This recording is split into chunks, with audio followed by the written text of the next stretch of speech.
Magandang araw po mga boxing fans natin dyan. Kumusta po? Boxing update po tayo. Casimero, ang ating nag-iisang angas ng Pinas.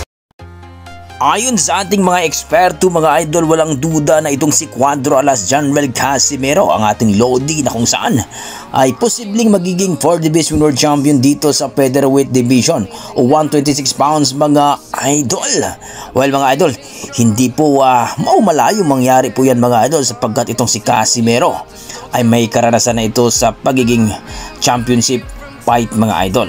Kaya ayon sa ating mga boxing fans, nakita daw talaga ng Luz Bomo o Kamida Promotion mga idol ang galawan ni Casimero, na kung saan ay talagang pagdating po sa championship fight mga idol ay talagang halimaw ito pagdating sa lona. Well mga idol, ayon sa ating mga boxing fans, itong si Casimero mga idol, hindi ka bibiguin mga idol, talagang matira-matibay pag lumaban sa luna. Yan po yung talagang inaabangan ng ating mga boxing fans mga idol. Patay kung patay, kung baga wala nang bukas, basta makita lang natin at na-entertain ang ating mga boxing fans pag lumaban. Marami nagsasabi mga idol na nasa kangkungan daw itong si Casimero. Well mga idol, ang sinabihan nilang nasa kangkungan ay nagiging 3 Division World Champion, at noong naging 3 Division World Champion si mga idol dito kay Sulani Titi ay hanggang ngayon ay hindi pa natalo ang ating pambato. Last laban niya mga idol noong nakaraang November ay isang round lamang. Ang sinasabi nilang malupit daw na si Saul Sanchez mga idol.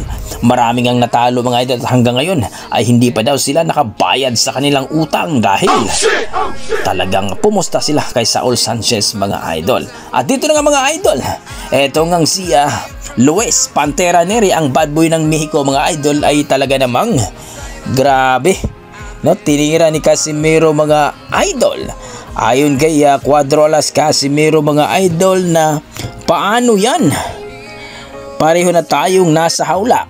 Kahit magtatalong ka pa, hindi ka na makakawala. Kumbaga mga idol, pinasaringan na itong si Luis Pantera Neri, dahil alam naman natin mga idol na pwede talaga at posible silang maglaban dahil nasa isa silang promoter.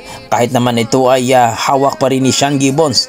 Ang matchmaker kasi ni Luis Pantera Neri mga idol ay si Sean Gibbons. Kaya magandang laban ito kung sakaling matuloy mga idol ang bad boy ng Mexico versus sa ating bad boy ng Pilipinas mga idol. Ayon sa ating mga boxing fans, 2 Division World Champion itong si Luis Neri. Samantalang si Casimero din ay 3 Division World Champion. Ay talagang magtagisa ng galingan mga idol. Paano yan? Sino ang mananalo dito? Saan kayo pupusta dito mga idol? At posible na kaya itong si Casimero ay magiging 4 Division World Champion mga idol dito sa Featherweight Division mga idol?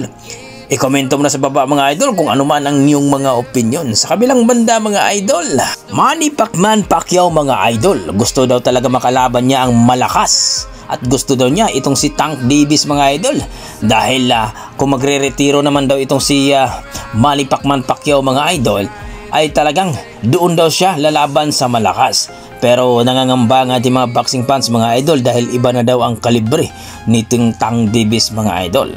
Kung kayo mga idol, ano masasabi niyo dito? Mas okay kaya na si Tank Davis ang kalabanin niya bago pa man magretiro ang ating pambansang kamaon na si Manny Pacquiao? Please comment down below mga idol para ating pag-usapan. Maraming salamat.